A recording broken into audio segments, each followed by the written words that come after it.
Episode की शुरुआत झनक से होती है, जिसे अपने कमरे में एक अखबार मिलता है।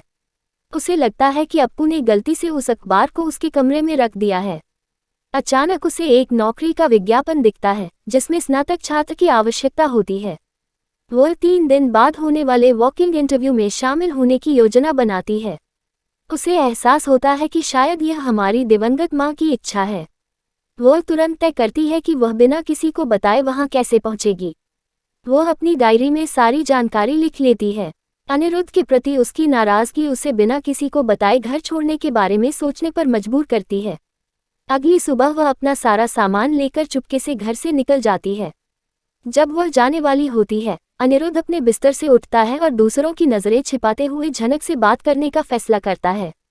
वह उस मासूम लड़की के प्रति आभारी महसूस करता है जिसने सृष्टि के अपराध को जानते हुए भी उसकी जान बचाई।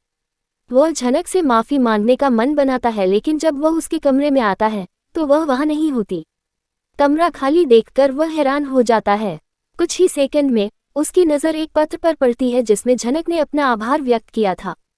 पत्र पढ़कर वह पूरी तरह से चौंक जाता है। चिट्ठी पढ़ने के बाद वह तुरंत रसोई की ओर भागता है और आंटी से पूछता है कि क्या उसने झनक को कहीं देखा है, लेकिन अजंता इनकार में सिर हिलाती है। सभी को यकीन हो जाता है कि झनक घर से चली गई है। शुभो, बिपाशा और तनुजा खबर सुनकर राहत महसूस करती हैं। अनिरुद्ध अपने तनाव को नियंत्रित नहीं कर पाता और बेचैनी में अजीब व्यवहार करता है। अजंता उस मासूम लड़की के लिए भगवान से प्रार्थना करती है जिसने कम से कम अपने न्याय के लिए आवाज़ तो उठाई।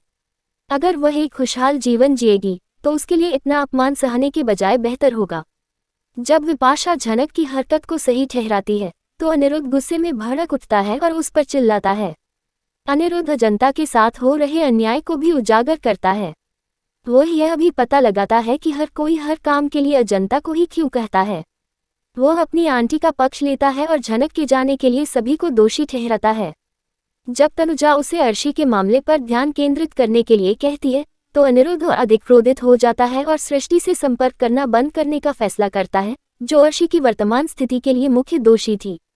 जब सभी लोग अस्पताल पहुंचते हैं, सृष्टि अपने दामाद से बात करने की कोशिश करती है, लेकिन अनिरुद्ध तय करता है कि वह अब अपनी सास से बात नहीं करेगा।